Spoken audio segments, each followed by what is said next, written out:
kasama ko na sila mag-perform. I'm so blessed.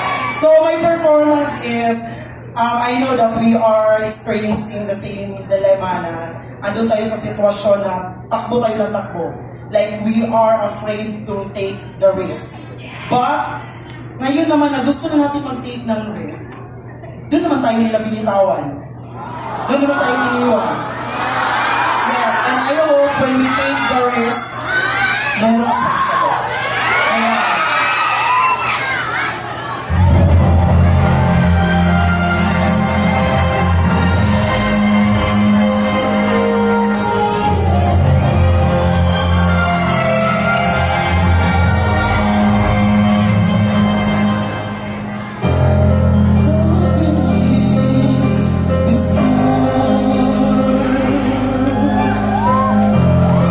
Always here.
your message to Vix, please. Hi, friends! Yeah. Feel ko friends ko dito lahat.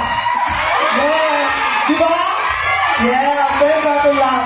And the message ko lang kay Kuya Vix is happy birthday. And I know na lahat ng blessing, I'm praying for all the blessing.